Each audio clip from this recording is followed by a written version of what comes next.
There is a big concern with regards to the environmental impacts of the mining sector on the island's unique biodiversity. About 5% of the world's species live in the island, and 200,000 local plant and animal species are not found elsewhere. 6 out of 9 baobab tree species are only found in Madagascar. More than 60 lemur species call Madagascar their homeland, along with hundreds of endemic animal and plant species. With recent debates on climate change, it is imperative that we align our project to environmental goals set by the UN Sustainable Development Goals. Lately, crops have been damaged by drought. We don't get much anymore. It has become difficult for people. You can't live off of agriculture anymore. Corn maize also has diseases. We are looking for new ideas to survive. That is why we do mining. Sven Harmelin, CARE's global policy lead on climate change and resilience, stated that not only are the people who live in the world's poorest countries most vulnerable to climate change, but they are also the least equipped to address its increasing impacts. Some of the problems the villagers shared with us were the increasing cost of maize seeds, pest control issues with their crops, issues around agricultural products profitability, which means you can barely survive with money from what you grow nowadays. Other issues we noticed in Madagascar over the past decades is the irregular rainy seasons and less predictable cyclones, which can make things challenging for farmers. Slash and burn agriculture is still widely used, which is a real cultural issue that would need to be addressed. Agriculture has drastically changed. All plants have diseases,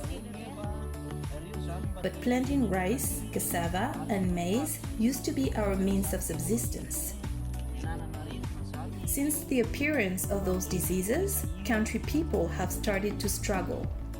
Land has become more limited, and the number of people has increased. The soil is now full of parasites. And seeds, are they getting more expensive? Yes, they are expensive. Despite some economic achievements, the mining industry in Madagascar has brought serious environmental problems. Fortunately, the region we visited was not affected by slash and burn as much as other regions of Madagascar. Logging was done by a few farmers in a small scale in the past, but since 1950, deforestation increased enormously and on a much larger scale for several purposes such as grazing, cattle ranching, fuel wood gathering, economic development and mining. Consequently, the elimination of the forest limited habitats for Madagascar's endemic species, unfortunately made them endangered. The Malagasy uses the wood that is chopped in many ways. Large amounts of timber are used as construction timber in Madagascar, and about 80% is used for cooking on fire. With widespread deforestation, it is increasingly hard to gather wood, and people often have to walk for kilometers to find the wood needed for their cooking and building needs. The cleared forest grounds are used for the planting of manioc or cassava, rice, and maize, or for pastures for zebus. Cleared forests also lead to erosion in many parts of the highlands. According to research, 18 million people are dependent on the timber in Madagascar for their subsistence needs, with 80% being essentially entirely dependent on natural resources.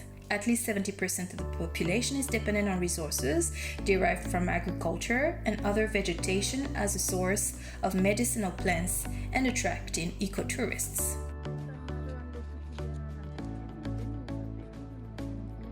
Have you seen the environment around you changing much over the past years?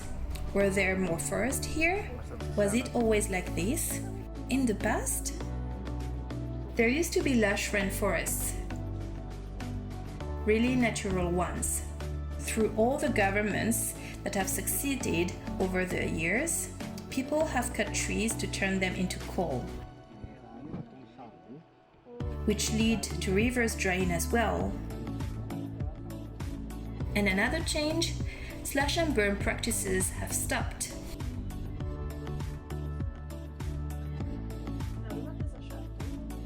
Since you use coal, where do you find it around here?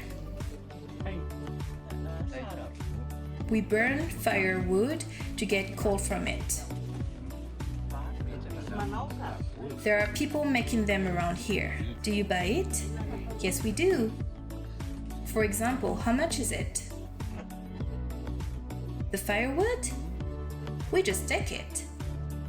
Oh no, we buy it. We buy the wood. It is really hard nowadays because uses firewood. Many of these big companies use firewood as they are trying to avoid using electricity. It has become difficult to find wood as trees are gone. Take them by square meters. They take tons per day. We did not see any systems in place for waste management in the villages we visited, but the areas were pretty clean and people seemed to be aware of plastic problems. However, most garbage ends up burned, which might not be the most efficient and eco-friendly way to dispose of it. People also make their own compost for their crops with vegetable and fruit skins. Recycling occurs at a small scale. Cans and colorful bottle caps are used to build toys for local kids.